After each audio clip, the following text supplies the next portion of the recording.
Mukunda Jewelers, first ever factory outlet opening soon in Jubilee Hills.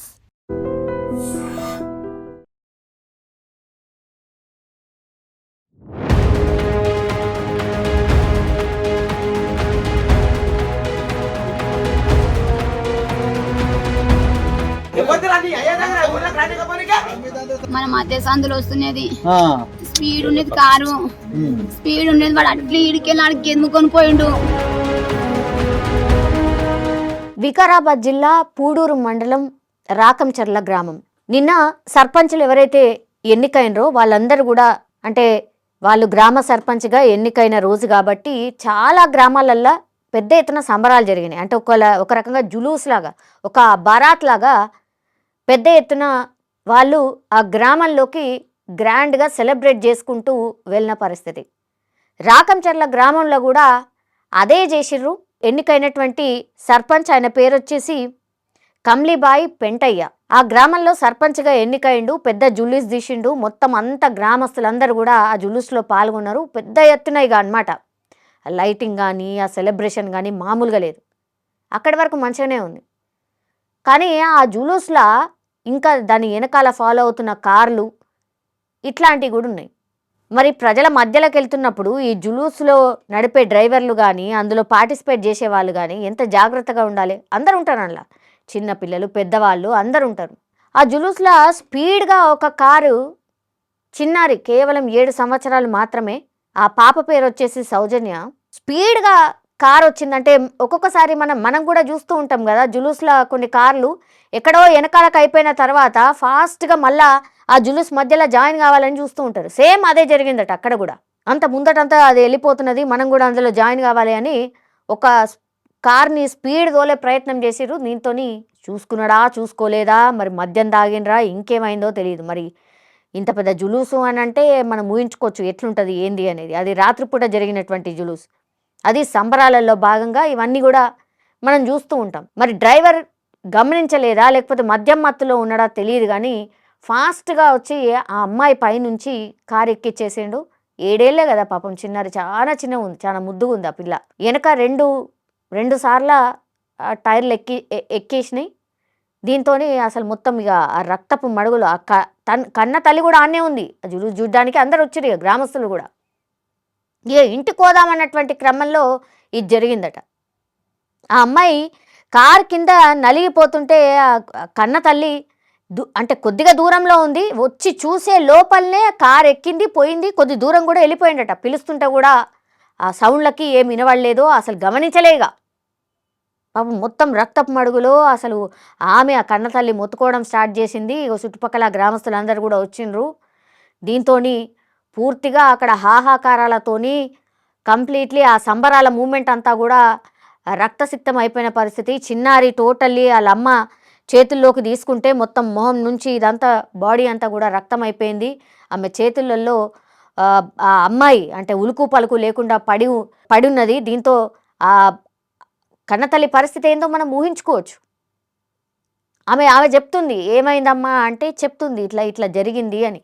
ఆ జులూస్ చూడడానికి వచ్చినాం, ఆ సంబరాలు ఎట్లా జరుగుతున్నాయని చూడడానికి వచ్చినాం. కొత్త సర్పంచ్ వస్తున్నాడని పోయి చూసేసరికి నా బిడ్డ ఇట్లా బలైపోయింది అనేటువంటి మాట కన్నతల్లి చెప్తుంది. ఒక్కసారిగా ఆ సంబరాల మూమెంట్ అంతా కూడా ఒక ఉద్రిక్త వాతావరణంలోకి వెళ్ళిపోయింది.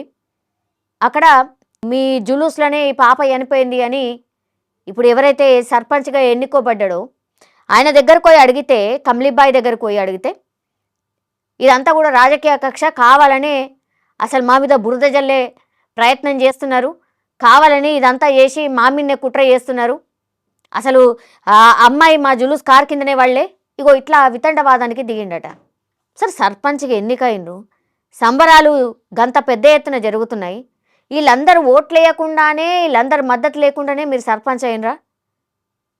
ఇప్పుడు జరిగింది అక్కడ తప్పు జరిగింది, అంతమంది గ్రామస్తులు ఎవరైతే ఉన్నారో వాళ్ళు తప్పు చెప్తారా? కార్లు మీ కాదా? ఆ జులూస్ల కార్లు మీ కాదా? గంత చిన్న జనాభాల అంత చిన్న ప్లేస్లో సంబరాలు జరుగుతున్నప్పుడు మేబీ జరిగిందేమో. వాళ్ళేమో నెత్తి నోరు మొత్తుకొని ఏడుస్తూ దుఃఖంలో ఉంటే మీరేమో దాని మీద ఏమో అంటారు కదా, పుండు మీద కారం జల్లినట్టుగా మీరు మాటలు ఉంటే ఎట్లా? సర్పంచ్గా ఎన్నికైన రోజే మీరు ఇట్లాంటి మాటలు మాట్లాడితే ఎట్లా? ప్రజల పక్షాన ఉండాలి కదా, తప్పైతే తప్పైందని ఒప్పుకోవాలి కదా.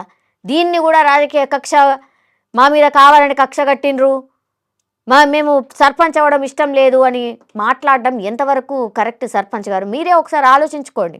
సరే, తప్పు మీ వల్ల జరగకపోయి ఉంటే విచారణ ఇంకేదో జరుగుతుంది, ఇంకో జరుగుతుంది. ఇప్పుడు గ్రామస్తులు అంత కోపోద్రిక్తులై ఉండి మీ మీద ఆరోపణలు చేస్తుంటే పోనీ కామ్గా ఉండండి కదా. సరే చూద్దాము, నేను చూసుకుంటా, ఏదైనా చెప్పండి. పెద్ద మనిషిలాగా మిమ్మల్ని ఎన్నుకున్నప్పుడు పెద్ద మనిషిలాగా మీరు మాట్లాడాలి కదా. దీన్ని కూడా ఏదో రాజకీయ నాయకుల్లాగా మీరు కూడా మాట్లాడితే ఎట్లా? ఇక ఎందుకు ఎన్నుకున్నాంరా నాయన, ఇంకా 5 ఏళ్ళు ఈయనను చూడాలా అని అనుకోరా మీ గ్రామస్తులు? ఏం ఇంప్రెషన్ ఇస్తారు మీరు? గ్రామ పెద్దగా మీరు మాట్లాడే మాటలు హుందాగా ఉండాలి, కానీ మీరు ఇట్లా చేస్తే పాపం మా చిన్నారి ప్రాణం అయితే ఎట్లాగూ పోయింది. వాళ్ళ అమ్మా నాన్నల దగ్గర వండి ఓదార్చండి, చెప్పండి, 2 మంచి మాటలు చెప్పండి.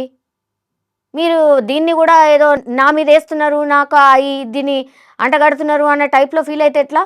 సో ఇదంతా జరిగేసరికి వెంటనే పోలీసులు వచ్చి అక్కడ జరుగుతున్నటువంటి సంఘటన ఏం జరిగింది ఏంది అనేది ఒకటి. ఇప్పుడు నువ్వే చేస్తున్నావు అని అంటే లేదు నా వల్ల కాదు, ఇది రాజకీయ కక్ష అంటే మరి అన్ని పార్టీల లీడర్స్ ఉంటారు, అన్ని పార్టీ పక్షానికి సంబంధించిన వాళ్ళు కూడా ఉంటారు, మరి వాళ్ళే ఊరుకోరు కదా. అదే జరిగింది అక్కడ కూడా. చిన్నారి అయితే పాపం ప్రాణాలు కోల్పోయినటువంటి సిచ్యువేషన్. జులూసులు తీసినా ఇట్లాంటివి చూసినప్పుడు కూడా పెద్దవాళ్ళం మనం కూడా, అంటే అక్కడ కావాలని వాళ్ళ అమ్మ నాన్న పట్టించుకోలేదని కాదు, ఆ చిన్నారికి అర్థం కాలేదచ్చు, అట్లాగే వెహికల్ కూడా ఫాస్ట్ వచ్చినట్టున్నది, గమనించుకోలేదేమో. అక్కడ ఏం జరిగిందో పోలీసుల విచారణలో అయితే తెలుస్తుంది. కానీ పాపం ఇప్పుడు అక్కడ సంబరాలు, చాలా ఆనందోత్సవంలో సర్పంచ్ ఉన్నాడు, తీరా చూస్తేనేమో ఆ పాపకేమో అర్థం కాక జులూస్ చూడ్డానికి వచ్చి ఇప్పుడు ప్రాణాలు కోల్పోయినటువంటి సిచ్యువేషన్. ఇప్పుడు పాపం పేరెంట్స్ మాత్రం వాళ్ళ బిడ్డనైతే కోల్పోయినరు. దీని మీద విచారణ అయితే జరుగుతుంది. కానీ నేను ఇంతకుముందు చెప్పినట్టుగా అక్కడ ఏదన్నా జరుగుగాక మీరైతే సర్పంచ్ లాగా కొంచెం హుందాగా ప్రవర్తిస్తూ మాట్లాడుంటే బాగుండేదేమో అని నాకు అనిపించింది. సో ఈ ఇన్సిడెంట్ మాత్రం అత్యంత బాధాకరం. ర్యాలీని అక్కడిక్కడ తిరుగుతుంటే చూడనీకి పోతేనే జరిగింది. ఇంటికి మన మధ్య సందులో వస్తున్నది, స్పీడ్ ఉండేది కారు, స్పీడ్ ఉండేది, వాడు అట్లా ఇడికెళ్ళి ఆడికి ఎదుముకొని పోయిండు. స్పీడ్ ఎక్కువ ఉండేది, ఆడు వేసుకొని పోయింది, పిల్ల ఆడబడ్డది. నేను ఊరికొస్తాను వెంటనే మా మిట్టానికి వచ్చిన ఊరికొచ్చే వరకు వాడు ముందరకు ఆపిండు, అనిలో ఇంటికాడ ఆడపోయి ఆపిండు. ఆ పెట్టాలకల్లా పోయి ఇట్లా పట్టుకుంటే కూడా మొత్తం రక్తమైంది నా చేతికంతా. ఆమె కాళ్ళు ఇట్లా ఏమైపోయింది, ఇంక కొట్టుకోలేదు, నా బిడ్డ పోయింది అనుకున్నా. ర్యాలీ చూస్తుండే సారు,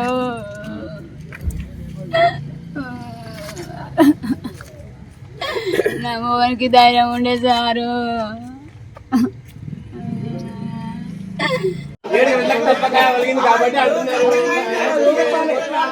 ఎవరైనా పెట్టి కరెక్ట్ చెప్పాలి.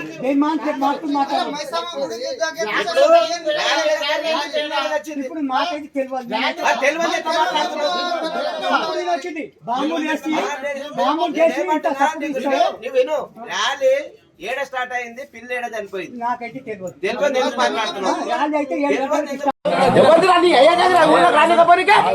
ఇల్లు ఇల్లు